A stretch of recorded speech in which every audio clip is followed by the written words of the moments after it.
The president is going to sort of blame you guys tomorrow night. That seems fair to say, that you had this bipartisan quasi-deal and it fell apart, and it's all your fault. That's essentially how that's going to come out. What do you say? Well, Neil, I think you've got a pretty good handle on it. I just came out of the House Judiciary Committee where we saw a preview from our Democratic colleagues of what they're going to try to do, I think, tomorrow.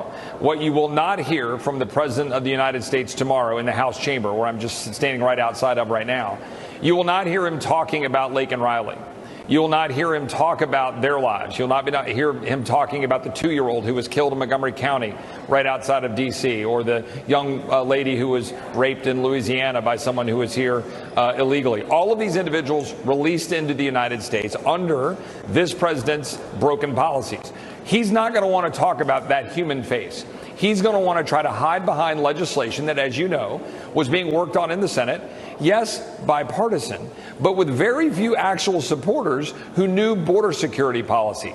Once you looked under the hood and you understand border security policy, and you realize that it's attached to an $80 billion Ukraine bill, and you realize that when you see the language, it's going to codify the mass releases, right? The alternatives to detention, which is littered throughout the bill, that the catch and release, they all had exceptions. All of the asylum fixes had exceptions. You realize that the bill was actually going to make things worse. And Neil, you'll appreciate this, right? My colleagues will say, you guys are just doing the bidding of Donald Trump.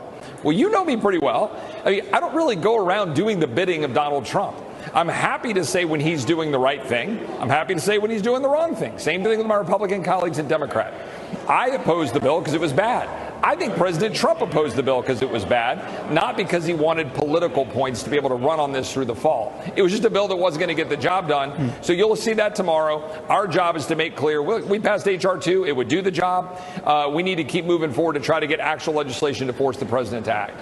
You know, Congressman, you mentioned the president, and you're quite right. You were supporting Ron DeSantis for president, and that got, Donald Trump upset. So you call it as you see them. So I respect that.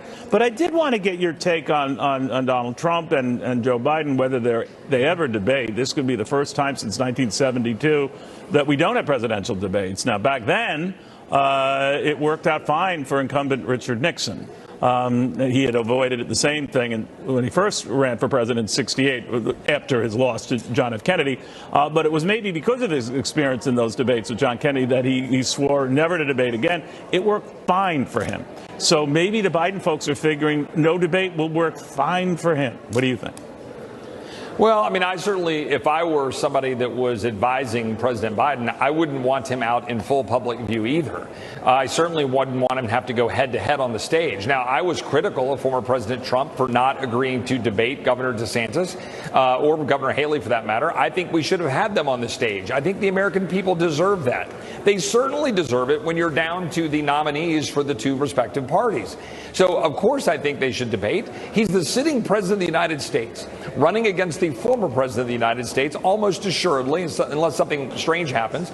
And so they should debate in front of full view for the American people to see. I think you'll see President Trump energized as he was in 2016. I've had my differences of opinion, but this is a guy who knows what we need to do about securing the border. He knows what we need to do to get the economy going again. President Biden, on the other hand, I'm not even sure if he knows where he is. And I don't say that flippantly, Neil. It actually hurts. He is our president, even if I disagree with him violently.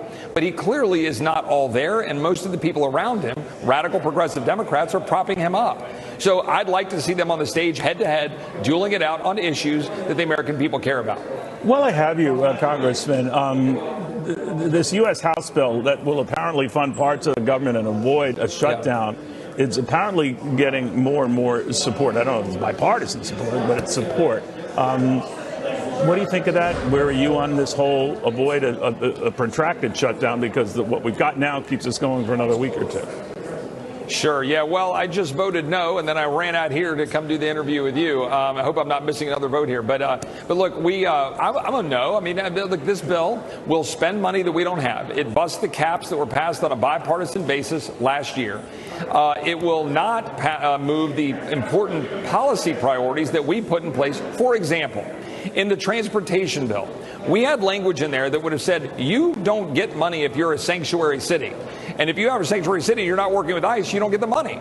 So those are the kinds of policy riders that I think should have been a part of this package. Minimal things that would have made this better if you're going to bust the caps and spend money greater than Nancy Pelosi's levels. I want to be clear. No matter what my Republican colleagues say, we continue to spend money at a greater level. Now, you and I both know we're racking up $1 trillion of debt every 100 days. We are spending more on interest than defense today. We will be spending $1 trillion in interest in 2026. We have to do something about it. You and I would both agree, mandatory spending, Medicare, Social Security, we all need to deal with those complicated issues. But how on earth are my colleagues going to say that they're going to address those issues if they're not willing to go take on the easy things like the United Nations or UNRWA that's funding Hamas? So we need to do those things, and hopefully we will. All right. I know you have to go vote and do all that stuff, so we appreciate the time. Chip Roy, good seeing you again. Thanks, Neil. God bless.